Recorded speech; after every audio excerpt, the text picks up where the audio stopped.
Lonely Monk Productions. I don't know if y'all have heard Are You Gonna Run by Low Cut Connie yet, but yo. That's my Jawn!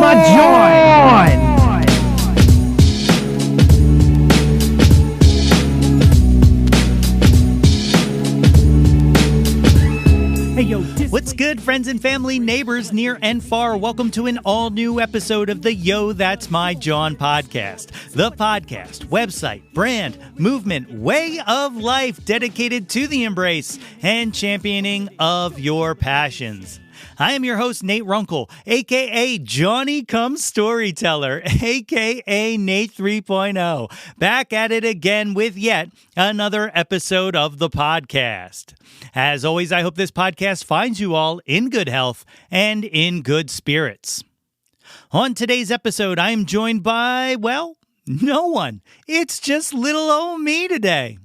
This is releasing on May 1st, and that means tomorrow, the 2nd, is my birthday.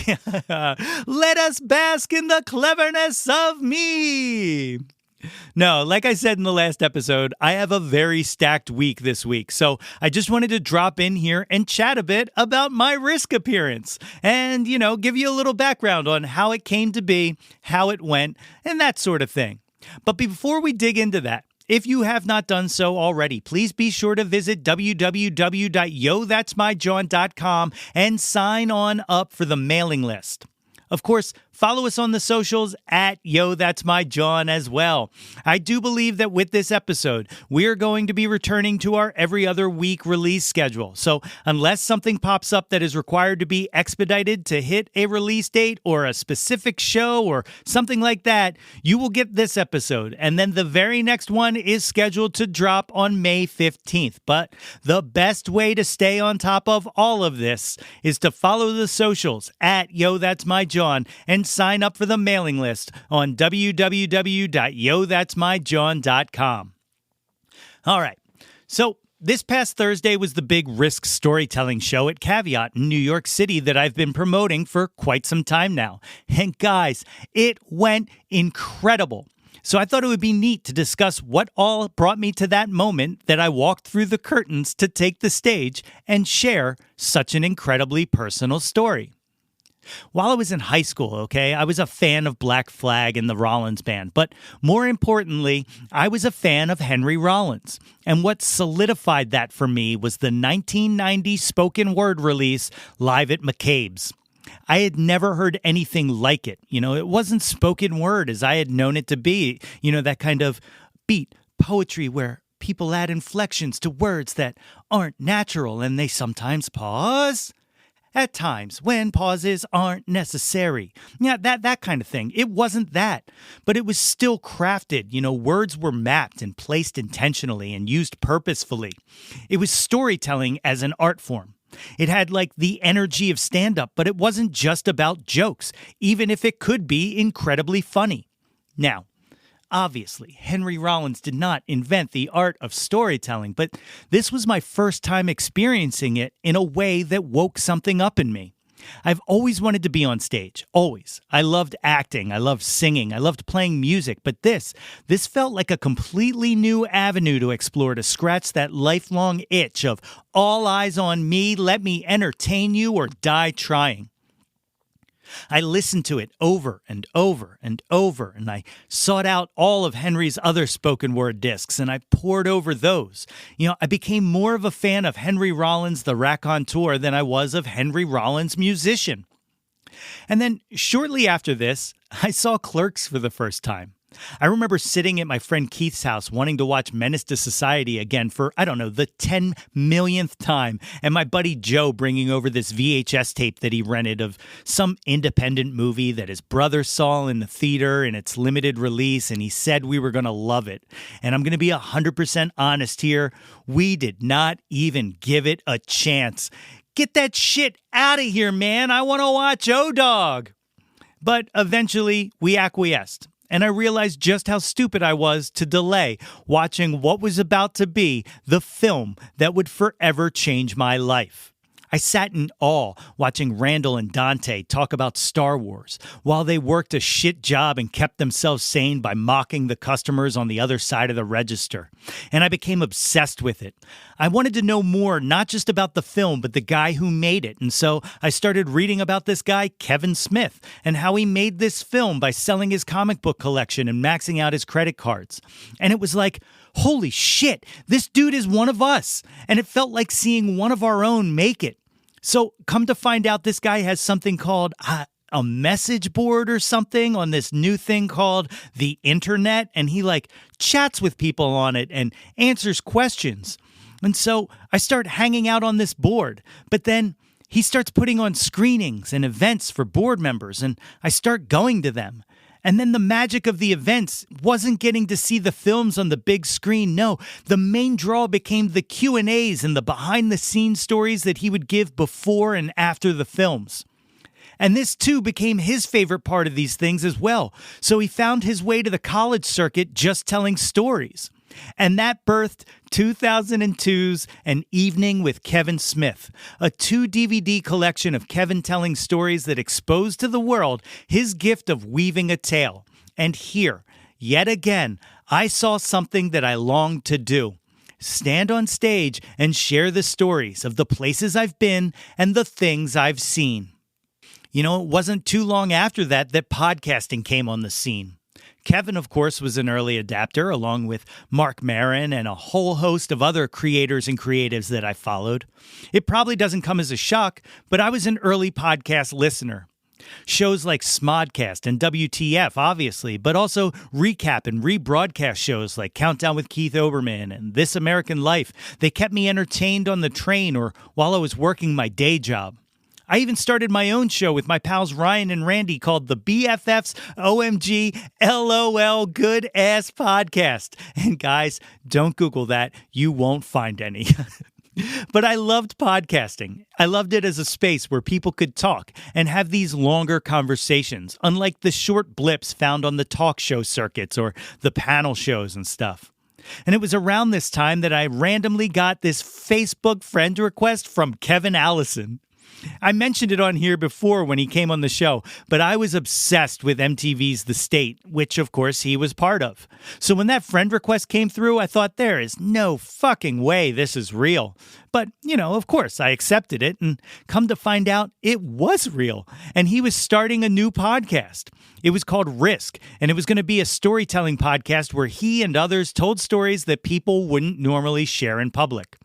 And here it was, the melding of two things I loved, storytelling and podcasting. And so I was immediately hooked. I devoured episode after episode, and I went to see the show live when it came to Philly as part of the First Person Arts Festival in 2013. And all I kept thinking was, someday, man, someday I would love to be a part of this. Flash forward to this past December, and Kevin posts on his Facebook page that Risk is coming back to Philly on March 2nd, and they're taking submissions to be on the show at World Cafe Live. And so I think to myself, here's your chance, man. Put up or shut up. And so I start kicking around some ideas, but everything that came to mind, like the time I almost found myself as an accessory to a crime I didn't even know had been committed, or that time in high school when we were exploring an abandoned animal research center and we were met by a police force with guns drawn thinking we were the pagans returning to a meth lab that the cops had broken up earlier. All that, I don't know, all that felt like low stakes. It all felt safe. None of it felt worthy of being part of a show that I had held in such high regards. So, as the pitch deadline approached, I thought, well, I don't know, maybe not this go around. But then I got my results to my 23andMe Health and Ancestry kit, and it sparked off confirmation of something I had been afraid of and I had been avoiding my entire life. And I knew immediately this was something worthy. This was something that meant something. This was something I should pitch to Risk. And so within 3 days of receiving the results and still processing the trauma of it all, I sent in my pitch. And a few days later, I heard back from the show with a note that they were going to pass on the story for inclusion on the Philly show, but would I be interested in being part of one of the live shows in New York City at Caveat? And guys, this kind of legit felt like failing upwards. So of course I accepted, and the date was set, April 27th. Now I just had to refine the story. I was given a story coach, Michelle, who was going to help me through the revisions, and I cannot tell you how much she not only helped me define the story, but also walked me off the ledge on more than one occasion. You see, I've alluded to it here and there, but I suffer very heavily from imposter syndrome. I have never once felt like I know what I'm doing in anything, nor do I ever truly believe that I have earned anything I have or belong anywhere I have been. And halfway through the process of putting this together, that hit me really hard. There are only two things that kept me from quitting: the love and support of my beautiful fiancée, Katie, and the help and assistance of Michelle. Without the two of them, Katie by my side believing in me when I couldn't, and Michelle guiding me to find my voice and what I wanted to say, no, what I needed to say, I do not know that I would have been able to do any of that. And so, this past Thursday, I took the stage and I allowed myself the space to be vulnerable. And like Rollins and the two Kevins who had inspired me throughout the years, I finally achieved my dream of standing on stage alone with a microphone, and I told a story. And it was amazing and cathartic and terrifying and wonderful and all of that. And people dug it. But for the first time in my life, what brought me the most joy, it wasn't the admiration of strangers. You see, I have long had this craving for the attention of people who don't know me, friends, family. In my head, it was always like, well, these people like me, but they know me. They have to say they dig it. How do I really know if I'm any good unless I can win the attention of someone who doesn't know me? But this time I legitimately felt like a winner before I even took to the stage, as I had so many friends and family in my corner. What brought me true happiness and validation happened way before I set a single foot on the stage, and I just felt the love and support of so many people. I owe it to every single person who came out or watched the live stream or commented on or liked a post or any of it. For real, from the bottom of my heart, you all made me feel so incredibly special. Stepping on that stage was literally for you guys. All I wanted to do was to make you proud. So, some thank yous. Like I said, to anyone who reached out and was in my corner, I love you. To those of you who caught the live stream, Sharon and Steve and Heather and Randall, and anyone I may have missed or didn't know that you watched it, I love you. And to those cats who came out to Caveat to be there with me, Allie and Andrew and Erica and Jeff and Joe and Matt and Sean, I love you guys. To the love of my life, Katie, who has not just been in my corner and by my side through all of this, but through life in general, I love you and am the luckiest person alive to have you to share my life with forever and for always. To Henry Rollins and Kevin Smith, who both helped light the way to something that I never knew was possible, thank you. To Michelle for helping me stay the course and find how to say something that has been bottled up inside of me for over 40 years, I thank you. To my fellow storytellers, T. Bernasay, Vicky Cooperman, and Calvin S. Cato, thank you for allowing me to share the stage with such incredible performers. To the entire Risk staff and crew who week in and week out put out an amazing product, not just from an entertainment standpoint, but for giving voice and amplifying so many who are not always afforded a chance to be heard, I thank you. And lastly, and most importantly, thank you to Kevin Allison. I am forever indebted to you for not just giving me a chance to fulfill a dream, but for creating a beautiful, safe space for so many to be vulnerable and be themselves in ways not normally allowed. Not to mention the killer intro you gave me. Holy crap, that was one for the ages. But gang, I did it. I told a story on stage, and it was awesome. I'll let you all know if it becomes available so you can check it out sometimes, because from what I hear, it was pretty good.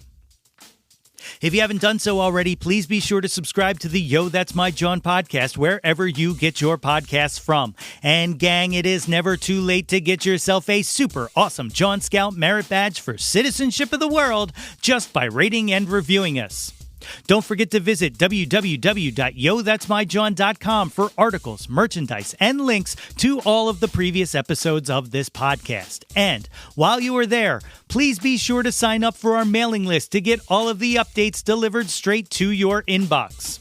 Like us on Facebook at facebook.com/YoThat'sMyJawn for updates and live streams. Follow us on Instagram and Twitter at YoThat'sMyJawn and search Yo That's My Jawn on YouTube to find the Yo That's My Jawn YouTube channel. Like and subscribe the heck out of that ish. We want to hear from you. Reach out, and touch some Jawn. All right, team. I will see you in a few weeks.